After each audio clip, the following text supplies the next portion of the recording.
At talaga namang instant celebrity ang isang lalaking pinadeport ng Saudi Arabia dahil sa sobrang kagwapuhan. At sa isang exclusive interview, ikinwento niya ang mga pagbabago sa kanyang buhay. May message pa sa kanyang Pinoy fans. Yan ang chika ni Aubrey Carampel. Ilang linggo nang pinagpepiestahan sa internet ang kanyang kaakit-akit na mukha. Siya si Omar Borcan Algala.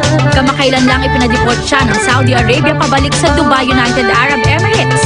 Ang dahilan, ang kanyang sobrang kagwapuhan. Pero kasunod ng bad news sa pagpapadeport, ang good news naman.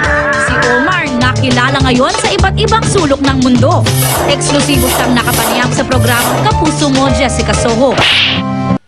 Nabalita sa buong mundo kamakailan kung paanong sa Saudi Arabia napatalsik ang mga pogi ng dahil lang sa kanilang sobrang kagwapuhan.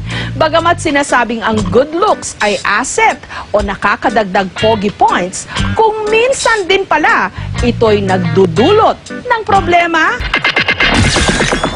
Pero ang aktor mula sa Dubai na si Omar Borcan Algala, nung pumunta kamakailan sa Saudi Arabia, na-deport dahil di mano masyado siyang guwapo. Hindi totoo yan. Believe it or not. Bola lang yan. Hindi ka palang na-deport dahil malakas lang ang iyong appeal. Ngunit dahil din sa naturang pangyayari, si Omar naging instant international celebrity. Boss, bakit ka pinalisan yung lugar? Kasi sa Subo lang kagupuran ko eh.